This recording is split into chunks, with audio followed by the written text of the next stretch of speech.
Ya, shalom saudara. Hari ini saya diberkati dengan pujian penyembahannya. Sangat luar biasa saudara ya. Bahwa kita pertama tadi berlomba iman ya. Kita dalam perlombaan iman, jangan takut, jangan gentar, apapun masalah kita ya kan. Tuhan bekerja untuk mendatangkan kebaikan bagi kita. Segala masalah apapun yang kita alami, itu memang Tuhan izinkan supaya kita dipimpin, dibina, bahkan dibenarkan, dan kita semua akan diangkat Tuhan ke surga melalui peristiwa rapture ya. Jadi saudara, hari ini saya akan melanjutkan khotbah saya melalui mengenai 7 tahun masa tribulasi ya. Jadi saya jelaskan, mungkin yang lalu nggak datang, masa tribulasi adalah masa hukuman Tuhan ya, selama 7 tahun. Hukuman yang sangat mengerikan, hukuman yang sangat menyiksa, sangat berat sekali, sangat dahsyat, yang belum pernah terjadi dalam hidup dunia ini. Kenapa demikian? Karena Tuhan sedang menghukum orang-orang yang menolak Tuhan, orang-orang yang tidak mau beribadah pada Tuhan, orang-orang yang cinta dunia, orang-orang yang cinta, yang ambisi, yang mengasihi dunia lebih dari Tuhan. Tuhan seringkali memberikan kita nasihat melalui firman-Nya, melalui nabi-nabinya, melalui rasul-rasulnya, melalui Alkitab ini, melalui pendeta, gembala, saudara. Selalu menggerakkan semua orang untuk membuat kita bertobat. Tapi terkadang kita keras kepala, tetap tidak mau beribadah. Karena itu saudara, yang tidak mau beribadah sungguh-sungguh, tidak mau dipulihkan, tidak mau mengampuni, maka itu semua tidak terangkat ke surga saat Yesus datang kedua ya, di angkasa. Jelas. Lah terus apa nasibnya Pak kalau kita nggak terangkat ke surga? Yang ke surga adalah orang-orang yang kudus, orang yang melakukan firman Tuhan ya. Bukan orang berseru-seru pada Bapa masuk ke surga, bukan orang yang ke gereja masuk ke surga, bukan orang yang baca Alkitab tiap hari itu masuk ke surga, tapi bukan pendeta juga. Tapi orang yang melakukan kehendak Bapakku di surga. Ya. Orang yang hidup dalam firman Tuhan. Itu yang akan diangkat ke surga. Bagaimana yang akan diangkat masuk ke masa tribulasi di bumi. Kayak kita sudah belajar 7 meterai yang lalu. Ya, sangat mengerikan. Ya. Sekarang kita belajar 7 sangkakala. Ini adalah hukuman dari surga. Dari Tuhan sendiri. Kalau yang meterai masih dari manusia. Penyesatan, peperangan, kelaparan, kematian. Ya, semua dari dunia ini. Dan Tuhan kasih kesempatan untuk bertobat. Ya. Tapi manusia kalau udah bebal saja. Orang kalau udah jahat, jahat saja. Ya kan, pernah kan kita, wih Pak itu jahat banget tuh Pak. Udah kita kasih tahu, tapi tetap jahat terus. Nyakiti aku terus. Gak apa-apa. Yang disakiti tetap ampuni mereka. Ya. Jadi hari kita belajar 7 trumpet ya, of Revelation atau 7 sangkakala. Ini semua adalah hukuman Tuhan dari langit, dari alam, dari Tuhan sendiri, dari langit ya. Kita belajar saudara ya.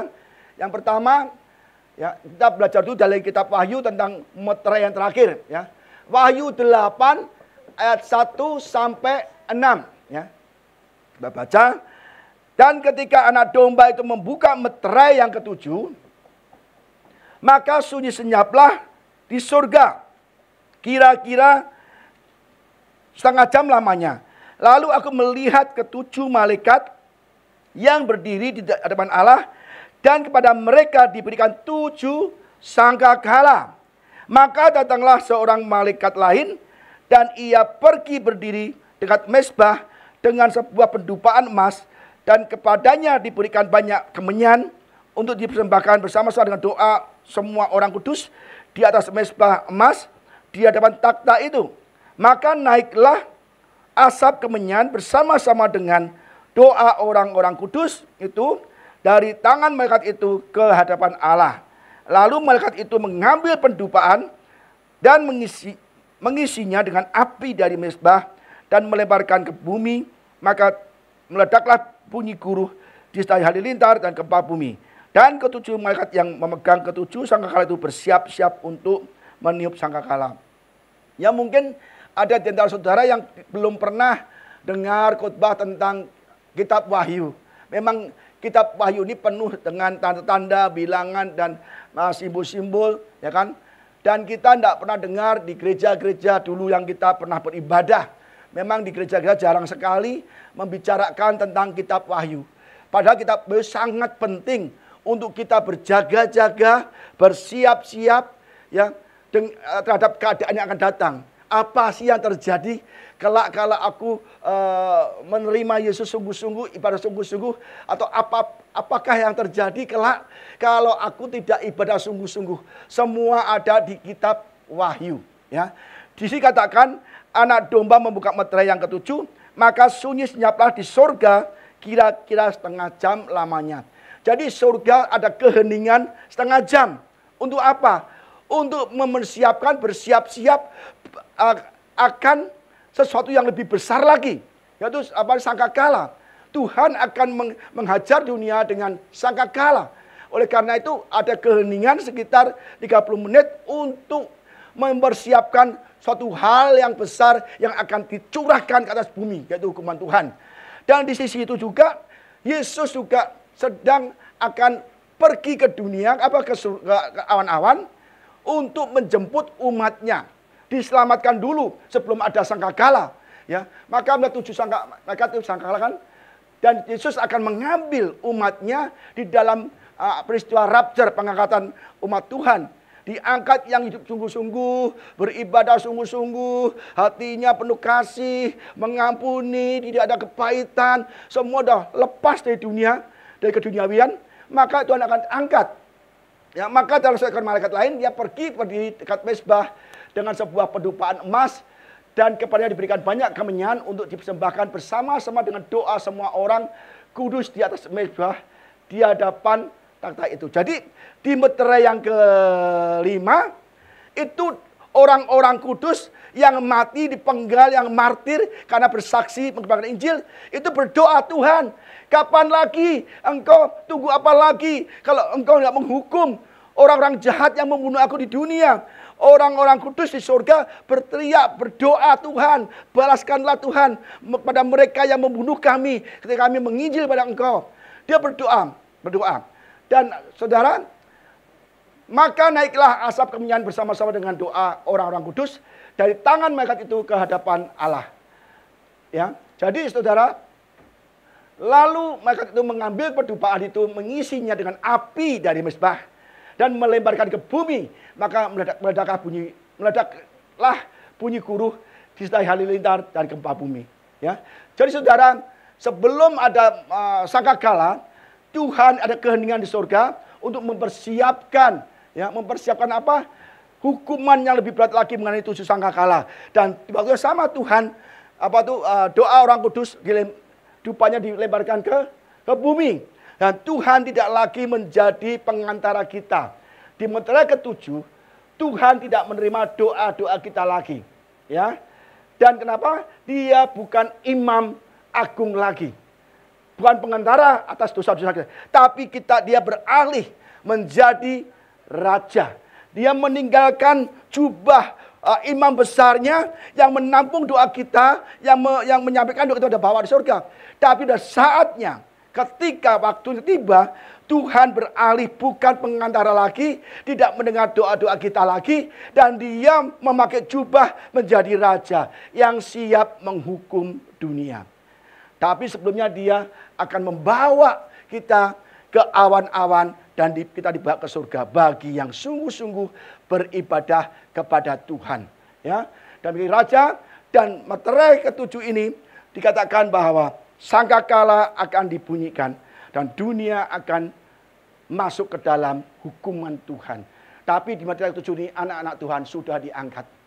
Ya, jemaat AOC yang sungguh-sungguh ibadah, sungguh-sungguh melakukan firman Tuhan, saya percaya tidak akan mengalami sangkakala. Karena sangat berat. Kita lihat apa itu sangkakala. Yang pertama, sangkakala pertama, Wahyu 8 ayat 7. Lalu malaikat yang pertama meniup sangkakalanya dan terjadilah hujan es dan hujan api. Es dan api bercampur darah. Dan semuanya itu dilemparkan ke bumi. maka terbakarlah sepertiga dari bumi, sepertiga dari pohon-pohon, hanguslah seluruh rumput-rumputan hijau. Ya, kita mungkin nggak pernah kebayang, saudara, dan kita nggak pernah mendengar khotbah tentang seperti ini, tentang tribulasi, hukuman Allah ini nyata akan terjadi. Meterai pertama ditiup, ada hujan es, hujan api, hujan berdarah, sepertiga dari pohon-pohon hanguslah seluruh rumput-rumputan. Jadi ini yang dihajar bukan manusia, tetapi pohon-pohon dan rumput-rumput. Artinya apa? Secara ekonomi, ya, tidak ada hewan lagi. Hewan makan rumput nggak? Makan tanaman nggak? Semua hewan makan tumbuh-tumbuhan, biji-bijian, rumput. Tapi kalau dihantam sepertiga dari pohon, hanguslah seluruh tumbuh. Maka ekonomi kacau, tidak ada lagi binatang, ya, mungkin berkurang banyak, ya. Yang gulai kambing dulu cuma 60.000 semangkok, bisa 600.000 karena jarang-jarang, ya. Samcan yang Pak Panji suka, mungkin sekilo cuma 120.000, sampai jadi 1 juta 1 kilo. Saya agak masak lagi samcan, ya kan? Pak Panji yang gemuk, saya yang kurus, ya kan? Jadi mahal semua, sapi nggak ada steak yang dulu 200.000 sekarang bisa 2 juta lebih. Jadi jelas sekali sepertiga, Tuhan hanya kasih sepertiga supaya manusia bertobat. Dia langsung semua sepertiga dulu. Tuhan melihat apakah manusia bertobat. Ternyata tidak.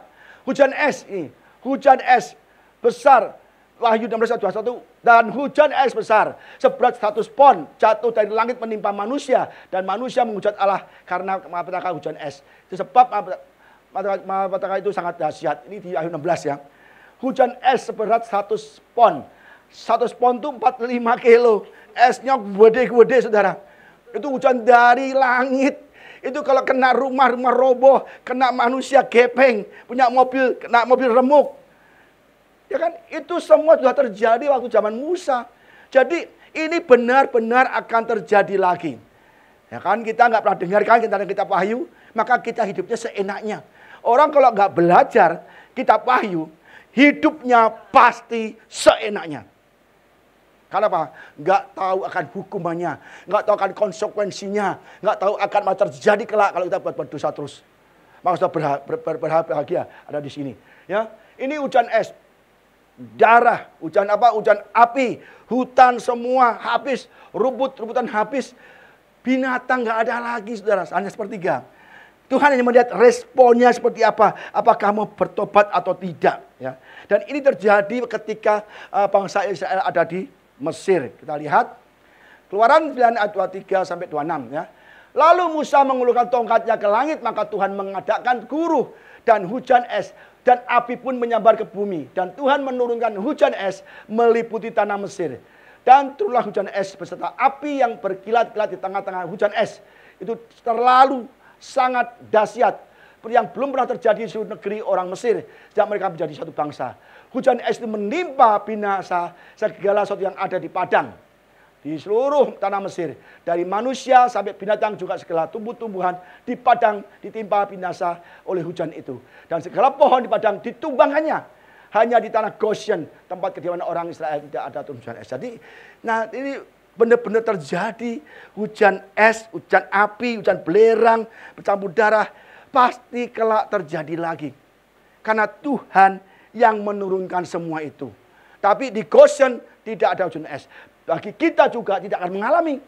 Orang yang cinta Tuhan, ibadah sungguh-sungguh, punya hati yang penuh kasih, mengampuni, tidak kepahitan. Banyak orang nyakiti kita. Ya kan, mungkin kita, Pak saya disakit, Pak udah dalam sekali. Sakitnya di sini sangat dalam sekali. Sampai ke ubun pun, sampai ke, saya bawa mati Pak, dendam saya. Itu pasti akan kena masa tribulasi. Tapi kalau kita mengelepas pengampunan, orang jawab yang legowo kan. Udahlah kita lepaskan semua. Aku hanya pikirkan surga. Aku gak urusin manusia lagi. Mau sakit aku terserah. Sampai lu doer bibir kamu juga bodo amat. Yang penting aku mau tetap setia. Ku tetap setia. Ya kan? Tetap setia. Maka itu seperti ini sudah. Tanah Mesir itu dihujani oleh api. Ya kan? Kedua, Nanti di akhir zaman, api bisa langsung datang ke bumi, ya kan? Menghajar manusia, ya. Dan mungkin bisa juga ada penafsir lain, nanti akan dihujan meteor, hujan nuklir, hujan rudal dari langit, bisa juga. Bisa secara harafiah, api dari surga seperti di Mesir, atau Tuhan menggunakan teknologi ini, peperangan ini untuk menghujani dengan banyak rudal nuklir. Jadi ini yang akan terjadi di dalam waktu yang singkat, yang sangat dekat ini. Ya. Maka kita yang sudah hidup baik ini, pertahankan hidup yang baik. Jangan sampai kita malas ibadah, ya. Lepas semua pengampunan. Yang pertama itu, ya, yang dihajar adalah bumi, tumbuh-tumbuhan dan semua, ya. Yang kedua, sangkakala kedua, ya, kita lihat Wahyu 8 ayat 8 sampai 9. Lalu malaikat yang kedua meniup sangkakala, dan ada sesuatu seperti gunung besar, ya, yang menyala-nyala oleh api dan dilemparkan ke dalam laut. Dan sepertiga dari laut itu menjadi darah, dan matilah sepertiga dari makhluk yang bernyawa dalam laut. Binasalah sepertiga dari semua kapal. Ya saudara, ada seperti gunung yang besar, ya kan? Kita nggak tahu gunung seperti apa, yang besar. Tidak sekedar gunung, tapi berapi-api dan dihantamkan ke bumi, ya, ke laut. Ya. Tadi adalah tumbuh-tumbuhan, ya kan? Tadi adalah pohon-pohonan yang dihajar, ekonomi dah hancur, ya kan? Sekarang air di laut yang dihajar juga, ya. Dan semua sepertiga lagi. Sepertiga, ya kan? Semua mati. Yang di laut mati, ya. Nanti ikan jadi mahal. Ikan kembung saya bisa makan 20.000 di warteg. Besok ikan kembung bisa langka 1 juta, ya kan? Ikan apa lagi yang suka? Itu nanti jadi mahal semua karena sepertiga yang di laut semua mati. Ekonomi lagi. Yang kedua, sepertiga dari kapal akan dihancurkan, ya, binasa. Ini berbicara tentang perdagangan. Kapal kontainer, kapal barang, kapal apa, kapal pesiar yang mahal-mahal, itu semua kapal sepertiganya dihancurkan. Kenapa nggak semua? Tuhan ingin ada kesempatan untuk bertobat. Kenapa, saudara? Soalnya di meterai yang kelima itu ada 144 saksi yang tulus, yang dikasih tanda, yang tidak berbuat dosa untuk menginjil, untuk memberikan kekuatan untuk ajak orang bertobat, ya kan? Maka di sepertiga dulu. Semua kapal hancur, semua ikan sepertiga semua hancur semua.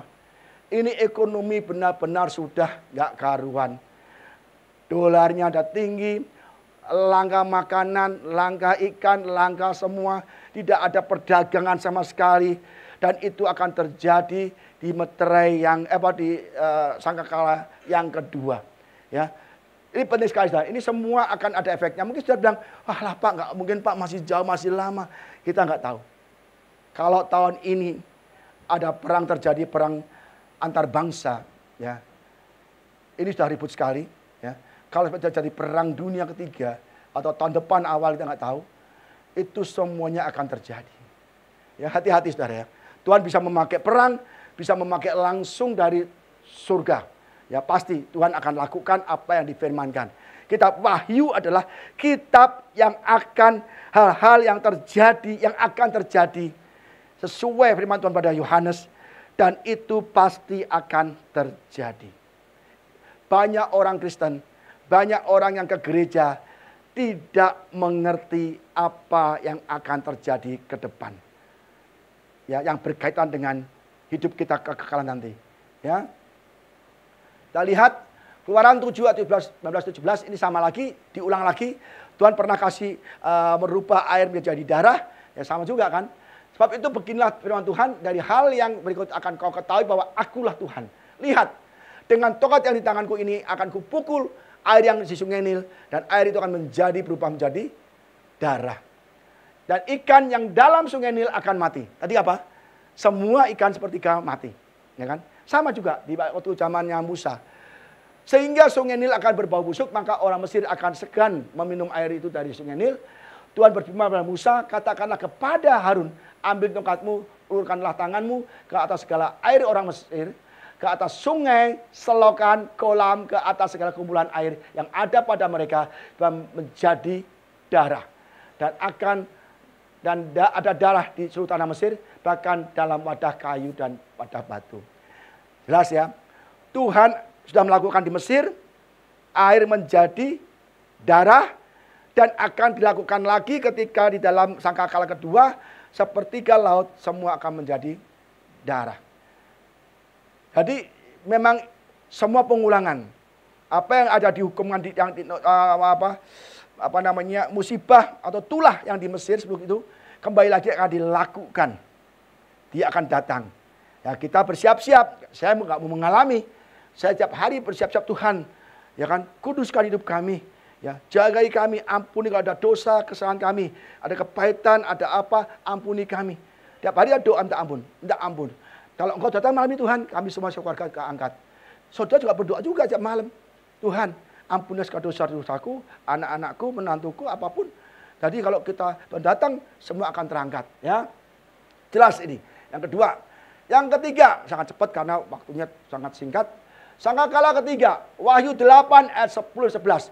Lalu malaikat yang ketiga meniup sangkakalanya dan jatuhlah dari langit bintang besar. Tadi gunung yang besar berapi-api, kan bintang besar. Bintang lebih jauh lebih besar dari gunung dong. Bintang besar. Menyala-nyala seperti obor, ya kan? Dan menimpa sepertiga dari sungai-sungai dan mata air. Ya. Nama bintang itu adalah Absinthus.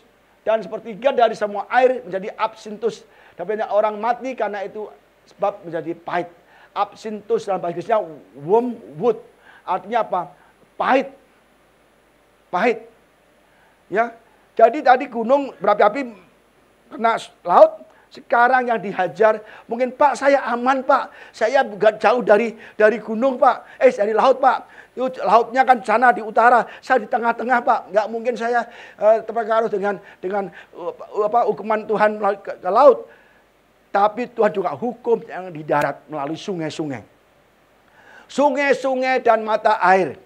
Sungai-sungai yang ada di Jakarta, yang di mana-mana, mata air, sumber, mungkin kita punya sumur atletis, sumur tradisional, semua akan menjadi apa saudara? Pahit. Dan tidak bisa diminum. Orang yang meminumnya pasti akan mati. Kalau air di darat ini nggak ada lagi, aqua sebotol bisa menjadi ratusan ribu. Ini mungkin hanya 3.000 atau 1.000, 2.000. Nanti segini saudara, ini bisa ratusan ribu. Air minum akan menjadi seperti emas, langka. Orang berebut air minum. Karena apa? Semua sumbernya sudah dipahitkan. Apa sudah dipahit? Orang makan, minum mati. Nggak ada lagi. Itu hanya sepertiga loh. Jadi apa kita masih ada harapan kan? Jadi menimpa sepertiga sungai-sungai. Ada sungai-sungai yang belum diajar Tuhan. Sepertiga. Maka yang 2/3 itu air jadi langka. Orang berebut air minum, air jadi mahal. Ya. Makanya kalau saudara bisa minum sekarang bersyukur. Itu nanti nggak bisa lagi karena air itu akan menjadi pahit. And the name of the star is called wormwood. Jadi bintang besar namanya wormwood. And the third part of the water became wormwood. Jadi pahit. And many men died of the water because they were made bitter. Jadi aromatik, pahit, dan itu memang menjadi suatu kepahitan, suatu derita. Ya. Nanti air juga akan berkurang. Pokoknya pelan-pelan Tuhan akan hajar bumi ini. Bumi ini. Laut, darat, air, semua diajar. Tetapi nggak langsung semuanya selesai. Tapi sepertiga. Untuk apa? Tuhan ingin kita bertobat. Tuhan kasih kesempatan kita untuk bertobat. Maka pergunakanlah waktu ini untuk bertobat. Rekonsiliasi, restorasi. Ya kan? Pasti terjadi kalau kita mau saling memaafkan. Amin saudara. Ya, kalau kita mengikuti orang, kita sakit hati. Banyak orang serang kita, fitnah kita, meremehkan kita, tidak menganggap kita disepelekan, kita disingkirkan. Kalau kita menurut itu kita akan sakit hati. Karena Setan tugasnya menggocoh kita, menghasut kita dengan berbagai masalah supaya kita jauh dari Tuhan dan jauh dari restorasi. Ya, dan air semua terkontaminated dengan chemical. Ini juga bisa terjadi. Ya, bisa secara harafiah, ya, literal. Itu air dari surga turun bintang berapi-api langsung hajar langsung pahit, atau melalui uranium. Artinya apa? Perang dunia, perang nuklir. Kalau perang nuklir antara Rusia dan Amerika, saya tembak-tembakan. Semua negara itu airnya terkontaminasi oleh uranium. Dan kita makan, kita minum, kita akan mati. Jangankan uranium, waktu di Bangka Belitung gimana? Ada banyak anak kecil-kecil lahir bayi tanpa kuping, tanpa tangan, jarinya nggak lengkap. Kenapa? Karena airnya mengandung zat besi atau timah di Belitung dan Bangka. Maka saudara, nanti terjadi bukan timah lagi, tapi uranium, bahan nuklir. Maka orang makan air, minum air akan mati.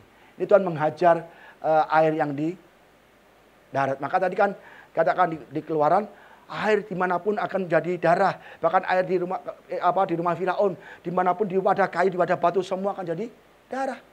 Ya, itu akan terjadi lagi. Ya. Yang keempat, sangkakala keempat. Wahyu 8 ayat 12 sampai 13. Lalu malaikat yang keempat meniup sangkakalanya, dan terpukullah sepertiga dari matahari, sepertiga dari bulan, dan sepertiga dari bintang-bintang, sehingga sepertiga daripadanya menjadi gelap, dan sepertiga dari siang hari itu tidak terang, demikian juga malam hari. Jelas ya, Tuhan kasih lagi sepertiga. Laut dihajar sepertiga, terus apalagi air sungai, tanah dihajar sepertiga, tumbuh-tumbuhan, hewan sepertiga mati, semua sepertiga. Sekarang universe, ciptaan yang paling tinggi di atas sana, yang kita perlukan, matahari, sepertiga juga dihajar, sepertiga bulan, bintang sepertiga. Apa terjadi? Kalau sepertiga matahari dihajar, manusia bisa mati kedinginan.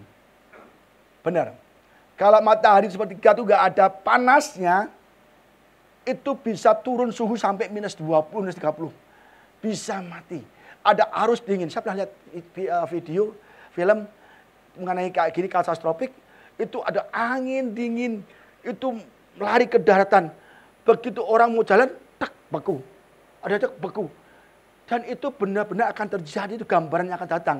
Ada arus, ya, angin yang sangat-sangat dingin, minus 40, 30, itu akan ada di dunia ini. Karena apa, saudara? Sepertiga ini. Karena apa? Tuhan hantam sepertiga matahari. Dan juga bulan. Nanti malam udah nggak terang lagi. Siang pun juga nggak terang lagi. Itu terjadi, pasti terjadi. Kalau Tuhan berfirman, pasti akan dilakukan. Amin, saudara. Kita mungkin nggak mengerti, nggak percaya, karena saudara tidak pernah membaca, mempelajari kitab Wahyu. Ini rahasia, rahasia benar-benar. Maka kita perlu belajar kitab Wahyu. Ya, dan ini diajarkan di banyak-banyak gereja.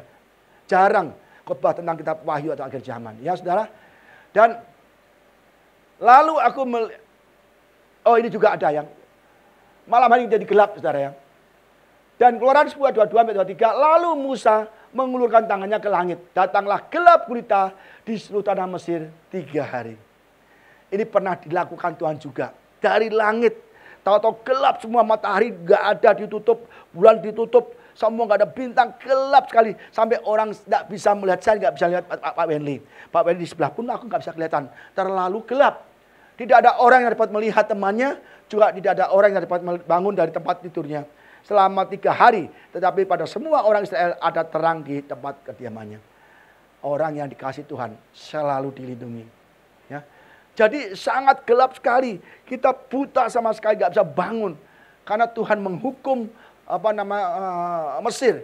Tapi apa yang terjadi? Semua itu pernah terjadi di Mesir. Tapi kelak akan terjadi secara global. Dunia. Hanya Mesir terus, sekarang global dunia. Ya. Seperti Yesus waktu itu kan. Ini apa lagi nih? Ya, tetapi pada masa itu, kata Tuhan kan, sesudah siksaan itu matahari akan menjadi gelap. Dan bulan tidak bercahaya. Dan bintang-bintang akan berjatuhan dari langit. Dan kuasa-kuasa langit akan goncang. Yesus sendiri ngomong kok. nanti setelah siksaan, ya, akan terjadi semua matahari menjadi gelap, bulan tak bercahaya, dan semua bintang-bintang akan berjatuhan, ya, dari langit, dan kuasa langit akan goncang. Jadi kegelapan ini sudah Tuhan Yesus omongkan dan sudah terjadi pada zaman bangsa Israel di tanah Mesir. Nah, juga waktu Yesus disalib juga, Lukas 23, 44, 45, ketika itu hari sudah kira-kira jam 12, lalu kegelapan meliputi seluruh daerah itu sampai jam 3. Sebab matahari tidak bersinar, tapi di bait suci terbelah dua. Jadi saudara, kegelapan, ya, terang itu semua dalam kuasa Tuhan.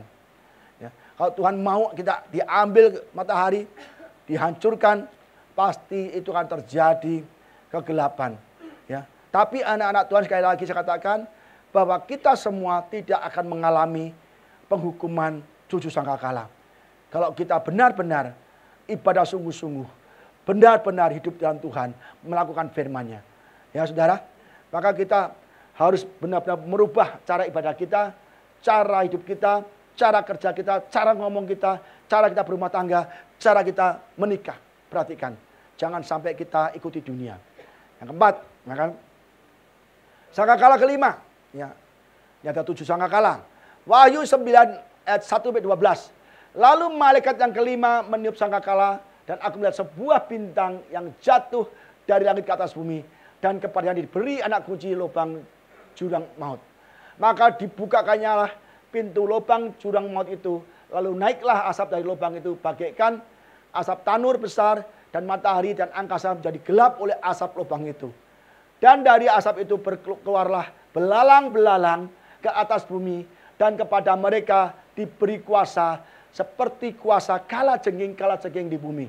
Dan kepada mereka dipesankan supaya mereka jangan merusakkan rumput-rumput di bumi, atau tumbuh-tumbuhan ataupun pohon-pohon, melainkan hanya manusia yang tidak memakai meterai Allah di dahinya. Ya, ini namanya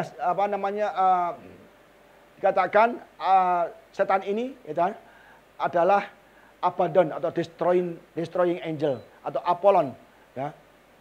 Jadi saudara, nanti akan ada belalang-belalang. Bukan berarti ini ada yang lain hilang, enggak. Dari awal tuh masih jalan terus. Ya, hukuman jalan terus. Tambah hari, tambah lagi ini. Ya. Jadi nanti akan ada banyak sekali. Ya, ini katakan apa? Bintang itu bintang yang jatuh, ya. Di saya kita lihat dulu, ya. Wahai engkau sudah jatuh dari langit, hai bintang timur, putra fajar, engkau sudah dipecahkan dan jatuh ke bumi, hai yang mengalahkan bangsa-bangsa. Ya, bintang timur di sini Abaddon atau Apollyon, destroying angel. Nanti akan keluar dari lubang itu seperti asap, itu berupa belalang-belalang, dan belalang itu sangat mengerikan. Ya, dia diberi kuasa untuk tidak merusakkan rumput-rumput di bumi, tumbuh-tumbuhan dan pohon, hanya manusia yang tidak memakai meterai. Nah, ini ada manusia-manusia memakai meterai. Ini adalah manusia-manusia 144.000 saksi-saksi Tuhan yang dimeteraikan. Ada juga kan di meterai, di 7 meterai. Ya, itu khusus sisipan. Jadi itu dipakaikan, Tuhan memilih 144.000 orang, ya, itu diberi meterai untuk menyelamatkan orang-orang yang tertinggal. Untuk menginjil, menguatkan, sekalipun harus jadi martir, kamu tetap kuat, ya kan? Nah, itu tidak bisa dijamah oleh belalang-belalang itu. Kita lihat seperti apa belalangnya, saudara. Dan mereka diperkenankan, ya, diperkenankan bukan untuk membunuh manusia, melainkan hanya untuk menyiksa mereka 5 bulan lamanya, dan seperti siksaan kalajengking apabila menyengat manusia. Jadi belalang-belalang itu tidak boleh membunuh manusia, tetapi untuk menyiksa selama 5 bulan. Dan siksaan itu sangat menyakitkan, sangat dahsyat. Orang kena belalang itu sakitnya minta ampun, saudara. Udah mungkin bengkak-bengkak semua, sakit canut-canut. Ya, pokoknya sangat menderita. Dia nggak kuat hidup lagi, pengen mati tapi nggak bisa. Lihat nih. Dan pada masa itu orang-orang akan mencari maut, kepengen bunuh diri, pengen mati. Tetapi mereka tidak akan menemukannya. Dan mereka akan ingin mati, tetapi maut lari dari mereka. Ya. Betapa sakitnya, menderitanya, yang mengerikan. Itu kalau bengkak aja kita kena tawon aja bisa sakit kan. Saya kena kutu busuk sarang walet, ya kan. Kecil aja. Itu kan sarang walet ada kutu-kutunya, kadang-kadang ada kutunya. Itu ada kutu busuk kecil aja, dikit sini kayak, kadang sini. Itu kecil tuh, jadi bengkak. Bisa pegel, sakit, cenut-cenut, bengkak lagi. Tak kasih elokon, nggak bisa langsung sembuh. Tak kasih apa, agak lama, 3-4 hari baru sembuh. Hanya satu kutu kecil yang nggak terlihat mata dari sarang walet itu. Menusuk saya. Itu bengkak gede, apalagi ini kalajengking. Itu sakit banget saudara. Jadi sampai sakitnya orang kepengen mati. Tapi Tuhan izinkan dia menderita kesakitan yang hebat selama 5 bulan. Orang bunuh diri, nyemplung dari lantai 5, nggak mati. Mau ke peso, nggak mati. Bunuh diri pakai minum racun, nggak mati. Karena dia pengen mati tapi maut menjauhinya. Supaya menyiksa mereka. Bagaimana, seperti apa itu belalang-belalangnya? Dan rupa belalang-belang itu sama seperti kuda yang disiapkan untuk peperangan. Dan di atas kepala mereka suatu yang menyerupai mahkota emas. Dan muka mereka seperti muka manusia. Ini belalangnya saudara ya. Dada mereka seperti baju sirah. Bunyi sayap mereka bagaikan bunyi kereta-kereta yang ditarik banyak kuda. Yang sedang lari ke medan peperangan. Dan ekor mereka sama seperti kalajengking. Dan ada sengatnya. Dan di dalam ekor mereka terlepas kuasa mereka untuk menyakiti manusia 5 bulan lamanya. Kena sengatan ekornya, itu kita selama 5 bulan akan menderita kesakitan. Ya, saya dikatakan kutu busuk aja kecil bisa sakit 3 hari, bengkak, gede. Itu kalajengking memberikan kita kesakitan selama 5 hari kita akan menderita. Ya. Dan raja yang memerintah mereka ialah malaikat jurang maut. Ya. Bukan masalah prajuritnya, tapi rajanya siapa saudara? Malaikat jurang maut. Namanya dalam bahasa Ibrani adalah Abaddon. Ya. Dan bahasa Yunani adalah Apollyon. Celakalah yang pertama sudah lewat, sekarang akan menyusul 2 celaka lagi. Ya. Jadi sangat mengerikan sekali saudara ya. Kita akan mengalami siksaan yang berat. Abaddon, Apollyon ini adalah Lucifer, ya, pemimpin tertinggi dari kerajaan neraka. Ya. Sangkakala yang ke-6 kita lihat, ya, sangkakala ke-6 apa itu? War and destruction. Wahyu 9 ayat 13-21. Lalu malaikat yang ke-6 meniup sangkakalanya dan aku mendengar suatu suara keluar dari 4 tanduk mezbah emas yang di hadapan Allah dan berkata kepada malaikat yang ke-6 yang memegang sangkakala itu, lepaskanlah ke-4 malaikat yang terikat dekat sungai besar Efrat. Ya. Jadi malaikat yang ke-6 melepaskan ke-4 malaikat. Ini adalah malaikat yang jatuh, ya, fallen angel. Maka lepaskanlah ke-4 malaikat yang telah disiapkan bagi jam dan hari, bulan dan tahun untuk membunuh sepertiga dari umat manusia. Sekarang bukan sepertiga lagi tanaman, pohonan, air, matahari, bumi, apapun, tapi sepertiga manusia akan mati. Sekarang mungkin 7,7 miliar seluruh dunia. Nanti sepertiga 2 miliar lebih itu akan binasa. Bayangkan, Indonesia sekitar 240, ya kan? Dekatnya juta kan? Nanti sepertiga 80 juta itu akan mati. Setiap negara 80 juta, sepertiganya akan mati. Mengerikan. Sepertiga akan mati. Betapa dahsyatnya. Mati mungkin saat itu kena tadi belalang tadi apa? Yang ada ekornya kayak apa? Scorpio, ya. Kalajengking. Itu mungkin mati sepertiga orang akan mati. Mengerikan saudara. Kita nggak kebayang. Sepertiga orang mati. Covid aja berapa kemarin? Waktu tahun 2001, 2022. Cuman 40.000 orang Indonesia mati Covid. Ya kan? Ini kalau terjadi sepertiga 80 juta orang Indonesia mati. Sepertiga dari bumi akan mati. Dengan sangat mengerikan. Ini adalah sangkakala ke-6. Ya. Dan sungai Efrat. Ini dah banyak sekali orang berkata. Dan kita lihat di peta. Sungai Efrat sudah mengering.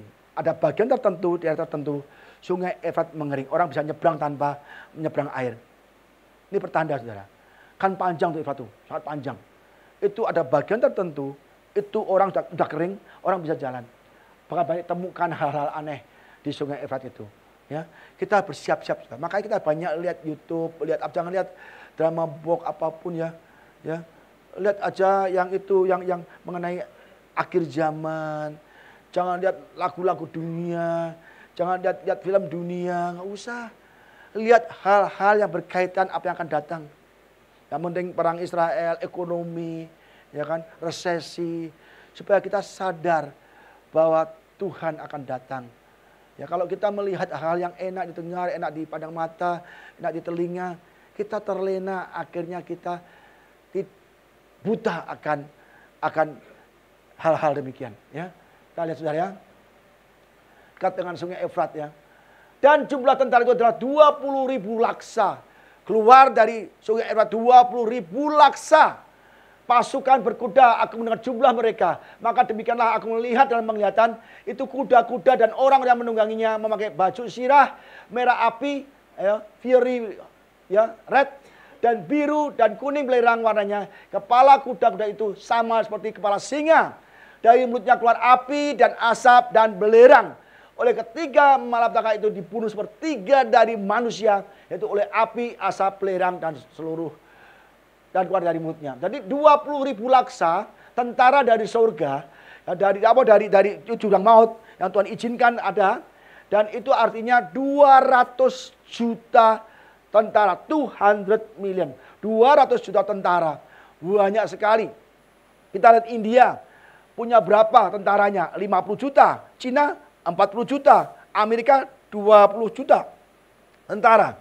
Tapi di sini 200 juta tentaranya begitu. Itu kudanya ya, mukanya singa dan di mulutnya bisa keluar api, belerang ya kan. Dari mulutnya api, asap, belerang itu menyerang manusia seperti terjadi di Sodom dan Gomora ya. Kemudian Tuhan menurunkan hujan, belerang dan api atas Sodom dan Gomora berasal dari Tuhan, dari langit. Jadi api dan belerang yang akan dihujankan di bumi ini semua berasal dari Tuhan, dari langit. Ya. Kalau kita percaya Sodom Gomora itu pernah ada, ya, di sini percaya nggak bahwa itu terjadi benar Sodom Gomora itu? Ya kan, percaya kan? Pasti juga Tuhan akan lakukan hal yang sama. Jangan, nggak mungkin Pak, itu kan masa lalu, 5.000 tahun lalu waktu ada Lot, ada Abraham, itu. Tapi kita zaman modern, oke, nggak mungkin nggak begitu. Tuhan bisa datangkan melalui perang, nuklir, api, di mana-mana menyambar bumi, hujan api, hujan rudal, bisa juga. Saya katakan sekali lagi bahwa ini bisa terjadi secara literal, saya tertulis dari surga, atau Tuhan bisa memakai ya bangsa-bangsa, persenjataan, nuklir apapun, bisa juga. Karena saya lihat ya saudara, Cina sudah membuat belalang kecil. Kecil banget belalangnya. Itu dipakai untuk mengintai musuhnya. Tidak terlihat. Saya lihat di YouTube kan, ini Cina sudah membuat serangga kecil yang terbang untuk menjadi mata-mata di musuhnya. Tapi saya percaya, kelak bukan hanya untuk memata-matai, belalang kecil-kecil itu, capung kecil-kecil itu, kelak akan menjadi senjata. Cina sangat canggih. Sangat canggih. Apapun sih, apa saja yang nggak bisa dibuat Cina, semua bisa dibuat di Cina, oleh Cina. Makanya kan ada orang ngomong, in the beginning God create the world, the rest is made in China. Ya kan? Pada mulanya semua diciptakan oleh Tuhan, selebihnya ciptaan Cina, buatan Cina, ya kan? Karena Cina bisa membuat apapun. Serangga kecil-kecil itu diisi kamera pengintai. Dan nanti kelak serangga kecil-kecil itu akan dipakai untuk menembakkan senjata. Bisa terjadi. Ya. Bahkan nanti chip yang kita pakai nanti, itu chip pakai, Pak itu kan digital ID Pak. Dulu KTP kan pakai manual, kan KTP pakai HP, nanti kelak pakai chip Pak. Itu nggak masalah Pak. Kalau kita jadi kayak chip nanti saudara, hidup kita sudah dikuasai oleh negara, oleh pemerintah, bahkan untuk anti crash. Data saudara, bank saudara, KTP saudara, paspor saudara. Di sini semua kita ke bandara. Sekarang ada beberapa negara kita nggak perlu pakai paspor. Tinggal tek, kita lihat foto kelihatan semua. Tek, ada pakai tangan, ada pakai begini. Belanja pun sekarang begini. Bahkan di mana India ya, Sri Lanka apa mana tuh? Thailand, Vietnam ya. Vietnam udah dipakai chip, bayi lahir pakai chip. Bahkan orang dewasa pun pakai chip. Amerika juga, Eropa juga sudah pakai chip. Lu nggak punya chip, nggak punya ID baru, dia bilangnya ID baru, digital. Kamu nggak bisa belanja. Inggris juga demikian. Kita pelajari itu perkembangan dunia, apa hubungannya dengan akhir zaman. Mungkin orang nggak tahu kalau kita nggak ada kepekaan akan Tuhan. Tuhan kita nggak tahu, oh Pak itu ID baru Pak. Itu ID baru, mengganti KTP. Kayak kita nggak cuma pakai uang, pakai kredit card. Sekarang kita nggak pakai lagi, pakai chip. Semua data di sini ada. Dan kelak kalau kita tidak suka, membangkang, dipencet, meledak kita mati. Saya ada filmnya. Orang yang pasang chip di otak di mana-mana, itu tahu-tahu mendadak mati semua di jalanan. Karena ditekan saja tombol itu. Jadi hati-hati. Setan itu punya cara yang luar biasa, memakai orang-orang hebat. Ya. Jadi itu kita siap, saudara. Tapi kita nggak bakal pakai chip, kita akan diangkat Tuhan sebelumnya. Ya. Jadi nanti akan mengerikan sekali bahwa akan terjadi dunia ini kacau sekali. Ya. Saudara mungkin belum ngerti nggak apa-apa. Ya. Nanti pelan-pelan sudah belajar lagi kitab Wahyu, lama-lama mengerti, wah ternyata inilah. Nanti di ayat di pasal-pasal berikutnya nanti kita pernah khotbahkan upahnya. Kitab Wahyu adalah kitab tentang kehancuran iblis, kematian iblis. Dan kematian orang yang percaya. Dan hidup kekal, upah di surga bagi orang yang percaya. Semua endingnya di kitab Wahyu. Masa depan kita di surga, kerajaan 1000 tahun, ya, langit baru, bumi baru, ada di neraka, ada di surga. Dan bagaimana nasib akhir setan, semua ada di kitab Wahyu. Baca kitab Wahyu. Ya. Ini mengerikan sekali. Nanti akan terjadi ini. Pemerintah bisa bikin, Cina bikin drone kecil-kecil menyerang seluruh dunia. Ya. Dari jumlah tentara itu, oh sudah nih ya. Oh ya, 20.000 ya kan. Ini mengerikan sekali ya. Jadi ini sudah katakan tadi ini seperti gini. Kudanya. Next. Sangkakala tujuan terakhir, Wahyu 11 ayat 15-19. Lalu malaikat yang ketujuh meniup sangkakalanya. Dan terdengarlah suara nyaring di dalam surga. Katanya, pemerintah atas dunia ini dipegang oleh Tuhan. Ya, pemerintahan atas dunia ini dipegang oleh Tuhan.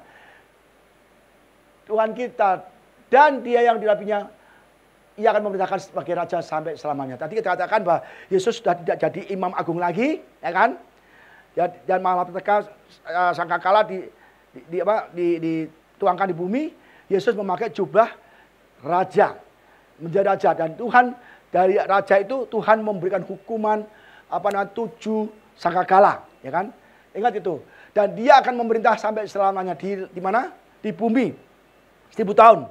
Sudah pemerintah lagi di langit baru dan bumi baru. Ya, jadi jelas sekali saudara. Pemerintahan atas dunia dipegang oleh Tuhan kita yang telah mati, yang telah sukses di dalam menang atas dosa manusia, mengalahkan iblis. Dan dia diinaugurasi menjadi raja. Dan ia akan memerintah sebagai raja sampai selama-lamanya. Dan ke-24 tua-tua yang duduk di hadapan Allah di atas takhta. Mereka tersungkur dan menyembah Allah. Sambil berkata, kami mengucapkan kepadamu, ya Tuhan, Allah yang Maha Kuasa, yang ada dan yang sudah ada. Karena engkau telah memangku kuasamu yang besar. Dan telah memulai pemerintahan sebagai raja. Yang memulai pemerintahan sebagai raja. Jadi Tuhan jadi raja itu baru setelah ada di surga nanti. Tadi sudah Timotius ke-7. Waktu di bumi dia bukan jadi raja. Bukan, Yesus bukan raja waktu di bumi. Dia menjadi juru selamat. Ya. Anak Allah dikirim ke dunia menjadi juru selamat, bukan raja. Ya, ini sekarang jadi raja. Jadi di dunia Yesus menjadi juru selamat, ya kan? Tugasnya apa? Menebus dosa manusia. Yang percaya tidak binasa, ya. Setelah di surga, dia menjadi pengantara doa-doa kita. Yang percaya kita doa. Yesus menjadi pengantara, dia menjadi imam agung, pengantara dosa kita kepada Bapa. Setelah itu Tuhan menjadi raja yang memberi upah kepada semua orang. Yang jahat, upahnya hukuman. Yang baik, yang sesuai firman Tuhan, diberi upah mahkota kehidupan. Ya, jelas sekali ya. yang telah mulai memerintah sebagai raja. Dan semua bangsa telah marah. Ya, tetapi amarahmu telah datang saat bagi orang-orang mati untuk dihakimi, untuk memberi upah kepada hamba-hambamu. Ya. Nabi-nabi orang kudus dan pada mereka yang takut akan namamu. Ya, jadi orang-orang mati untuk dihakimi. Yang jahat juga dihakimi. Nanti dibuang ke neraka, dilempar ke lautan api. Tapi yang hamba-hambamu, nabi-nabimu, orang-orang kudus, dan mereka yang takut akan namamu juga diberi upah mahkota kehidupan. Jadi kita hamba-hamba Tuhan semua di sini, ya kan? Hamba-hamba Tuhan semua kita. Kita adalah orang-orang kudus Tuhan. Pertanyaannya, apakah kita sudah hidup kudus? Pertanyaannya, apakah kita hidup sesuai firman Tuhan, melakukan firman Tuhan? Kalau kita disakiti kita balas, itu bukan, nggak bisa. Ditampar kita balas, ditendang kita balas, dihina kita balas, dijauhi kita balas, nggak dianggap orang kita balas. Itu kita belum menjadi orang-orang kudus. Ya, orang Semarang kali ya, orang Jakarta. Maksudnya orang-orang suci lah, orang kudus. Nanti orang, Pak kalau gitu saya pindah aja ke kota kudus Pak, menjadi orang-orang kudus. Benar juga kan, orang kudus kan. Tapi enggak, maksudnya orang-orang suci, ya. Dan kepada orang-orang kecil dan orang besar untuk membinasakan barang siapa yang membinasakan bumi. Jadi semua itu ada keadilan dari Tuhan. Jangan pikir apa yang kita ucapkan, apa yang kita lakukan, apa yang kita kejahatan kita, Tuhan tidak tahu. Jelas sekali Tuhan itu Maha tahu, ya. Maka terbukalah bait suci Allah yang di surga, dan kelihatanlah tabut perjanjiannya di dalam bait suci, dan terjadilah kilat, deru guru, gempa bumi, dan hujan es. Hujan es lagi. Jadi yang ikut Tuhan, orang-orang kudus, orang-orang suci, melakukan firman Tuhan, ada di depan hadirat Tuhan. Tapi yang di dunia ini dihukum habis-habisan. Karena kita terangkat ke surga kan? Ya kan? Siapa di sini yang mau terangkat ke surga? Kok nggak semua ya? Ada yang mau ditinggal kayaknya ya. Ya, mau kan ke surga? Lakukanlah firman Tuhan. Saling mengampuni, saling mengasihi, saling memaafkan iri dengki, kepahitan lempar jauh-jauh dari kita. Yang menyakiti pun harus sadar, ya, sadar juga. Sambil berkata, kami mengucapkan syukur kepadamu ya Tuhan, Allah yang Maha Kuasa, yang ada dan yang sudah ada, karena Engkau telah memangku kuasamu yang besar dan telah mulai memerintah sebagai raja. Ya kan, jelas kan? Tadinya sudah. Dan bagi orang-orang mati sudah semua. Ini gambarnya saudara. Jadi tadi sudah jelas, lebih besar lagi. Semua ini akan terjadi. Ya. Dan yang tidak takut akan Tuhan, ya, yang bandel, yang itu semuanya akan dihukum di neraka. Bahkan di bumi pun kita akan dihukum duluan. Tapi kita akan diberi mahkota kehidupan. Mungkin belum sampai ke neraka. Masih sangka kalah. Itu bencana yang besar. Nanti berikutnya 7 cawan murka Allah. Wah, ini saya yang terakhir. Tim musik siap-siap. Wahyu 15 ayat 6-7. Dan ketujuh malaikat dengan ketujuh malapetaka itu keluar dari bait suci, berpakaian lenan yang putih, bersih, dan berkilau-kilauan, dan dadanya berkelilitan ikat pinggang dari emas. Dan satu dari keempat makhluk itu memberikan kepada ketujuh malaikat itu 7 cawan dari emas yang penuh berisi murka Allah, yaitu Allah yang hidup sampai selama-lamanya. Jadi 7 meterai itu dari dunia, ya kan, kita bisa lihat peperangan, kelaparan, kematian, ya kan, semua yang sangkakala itu dari Tuhan secara langsung. Banyak orang menderita, sangat menderita, ya. Dan itu belum selesai, masih ada lagi 7 cawan yang berisi murka Allah. Ini sungguh mengerikan lagi. Saudara kalau hidup di zaman ini sangat sulit untuk bisa selamat. Karena siksaannya luar biasa. Maka Yesus berkata, ya kan, kalau waktunya tidak dipersingkat, maka tidak ada satupun di dunia ini orang yang hidup. Oleh karena doa-doa orang kudus, ya kan, maka semuanya akan dipercepat dan bisa selamat. Ya, saudara, sangat mengerikan sekali. Nanti 7 cawan murka Allah ini sangat-sangat mengerikan. Ini yang terakhir. Setelah selesai 7 cawan atau murka Allah atau 7 tahun tribulasi, maka kita yang diangkat Tuhan di awan-awan, dibawa ke surga, akan kembali lagi ke dunia ini untuk memerangi ya Antikris, dan kita semua yang diangkat surga nanti akan kembali ke bumi ini ya, ada di 1000 tahun pemerintahan Tuhan, dan Tuhan Yesus sendiri akan memerintah kita 1000 tahun di bumi ini, dan kita semua yang terangkat akan menjadi imam-imam kecil dan raja-raja kecil yang memimpin orang yang tersisa di bumi nanti. Mau nggak kita? Mau kan? Tahan sebentar. Ya. Kita bertahan sebentar. Ada masalah apapun, ya, kita tetap bertahan dalam iman. Pikirkanlah surga, pikirkanlah rapture yang Tuhan. Jangan memikirkan dunia, sakit hati, kepahitan, ya, terus ambisi, cari uang mati-matian, tinggalkan ibadah, tinggalkan komsel, tinggalkan saat teduh bersama Tuhan. Saudara, waktu ini sangat singkat dan semua itu akan terjadi dan pasti terjadi. Maka tadi ada lagu pertama, perlombaan iman. Perlombaan iman. Tadi saya lihat, perlombaan iman bagus juga, ya kan? Supaya kita menerima kemenangan.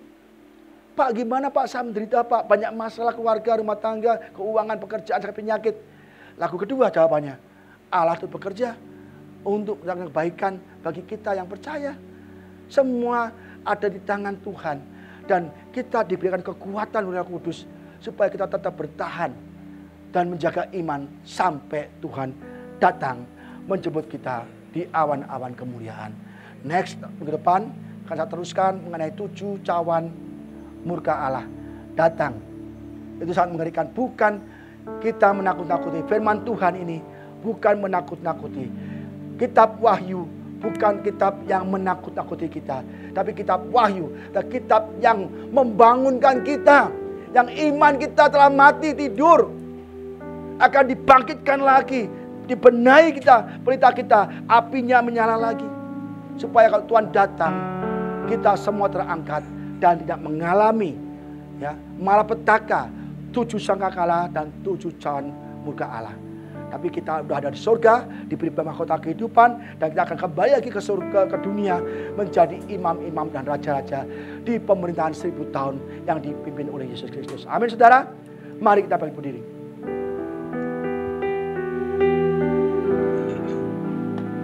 Pasti kita sanggup. Kalau Tuhan menolong kita, pasti sanggup melewati segala persoalan kita. Jangan kita mengandalkan manusia dulu. Jangan kita mengandalkan kekuatan kita, tapi kita andalkan Tuhan. Maka hati kita akan kuat, sanggup melewati pencobaan-pencobaan ini, dan kita semua akan kudus di hadapan Tuhan. Tuhan mencari orang-orang yang hatinya tulus, suci, supaya kita semua diangkat Tuhan. Percayalah, apapun masalah kita, semua orang ada masalah. Amin, saudara.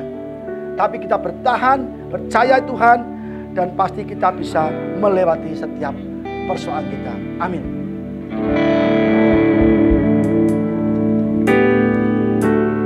Kuatkanlah hatimu,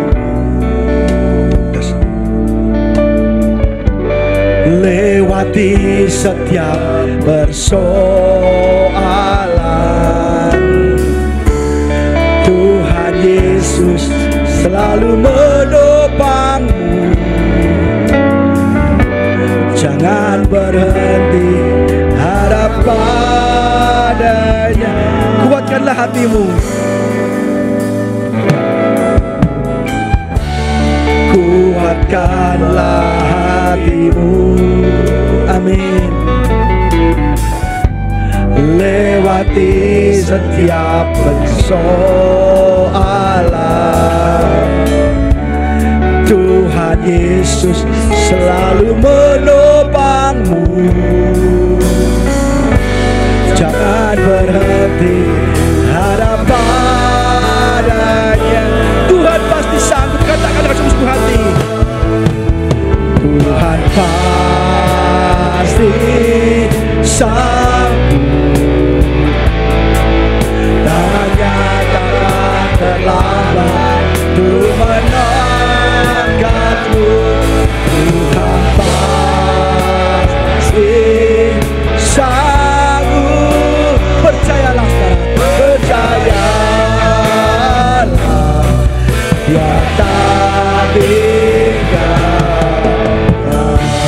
dari awal lagi, katakan kuatkanlah hatimu.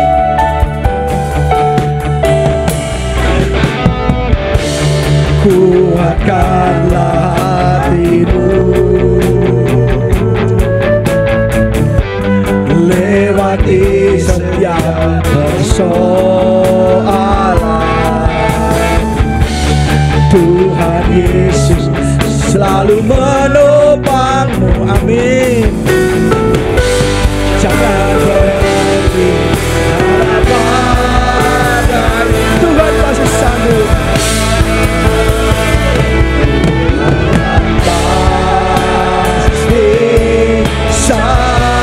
Amin Tuhan. Tangannya takkan terlambat untuk mengangkatmu. Tuhan pasti sanggup. Percayalah, nyatakan Tuhan pasti sanggup.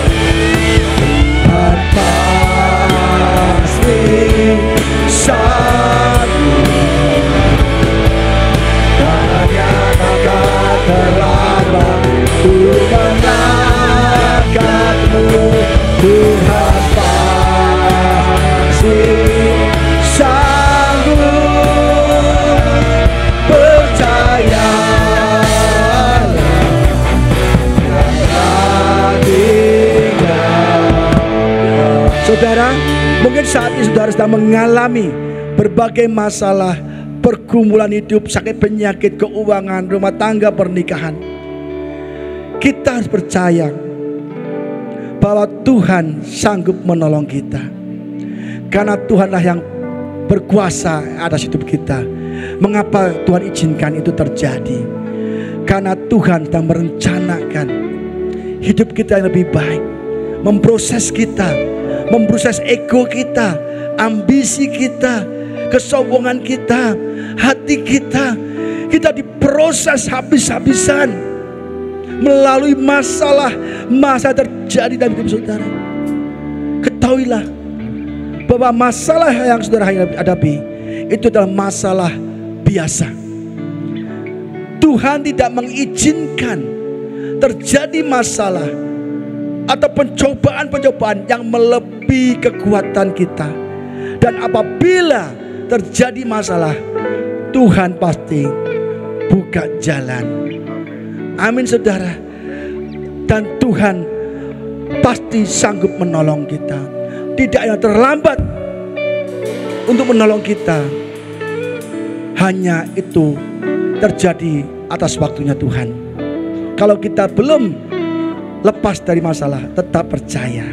Tuhan melihat, Tuhan menjaga, Tuhan terus menyertai kita, memberi kekuatan sampai kita lepas atau bebas atau menang dari masalah itu. Dan kita adalah ciptaan yang baru dan siap diangkat oleh Tuhan. Amin saudara. Tuhan pasti sanggup. Tuhan pasti sanggup.